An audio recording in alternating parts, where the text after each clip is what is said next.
एक बार एक सेठ ने पंडित जी को निमंत्रण किया, पर पंडित जी का एकादशी का व्रत था, तो पंडित जी नहीं आ सके। पर पंडित जी ने अपने 2 शिष्यों को सेठ के यहाँ भोजन के लिए भेज दिया। पर जब दोनों शिष्य वापस लौटे, तो उनमें एक शिष्य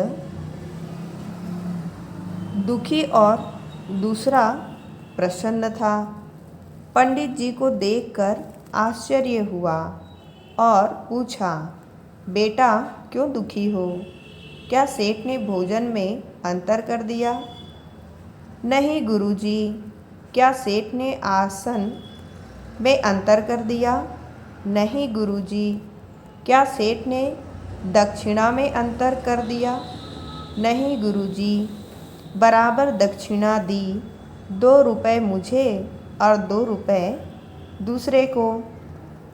अब तो गुरुजी को और भी आश्चर्य हुआ और पूछा, फिर क्या कारण है जो तुम दुखी हो?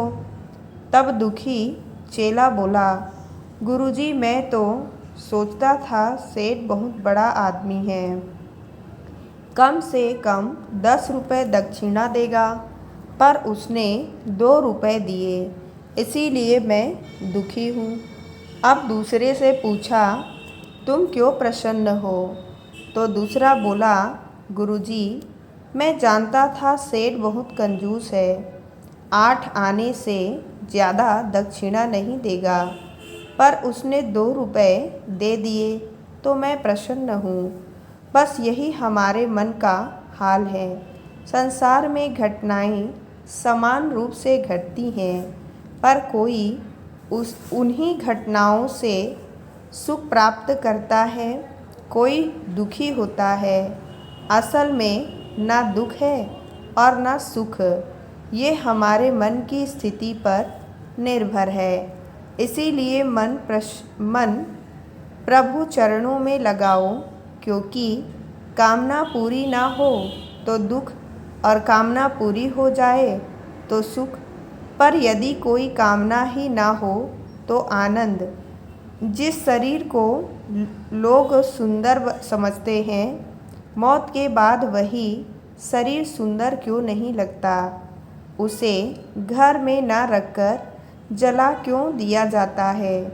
जिस शरीर को सुंदर मानते हैं, जरा उसकी चमड़ी को उतार कर देखो, तब हकीकत दिखेंगी कि भीतर क्या है। भीतर तो बस रक्त, रोग, मल और कचरा भरा पड़ा है। फिर यह शरीर सुंदर कैसे हुआ? शरीर में कोई सुंदरता नहीं है। सुंदर होते हैं व्यक्ति के कर्म, उसके विचार, उसकी वाणी, उसका व्यवहार, उसके संस्कार और उसका चरित्र। जिसके जीवन में यह सब है, वही इंसान दुनिया का सबसे सुंदर शख्स है।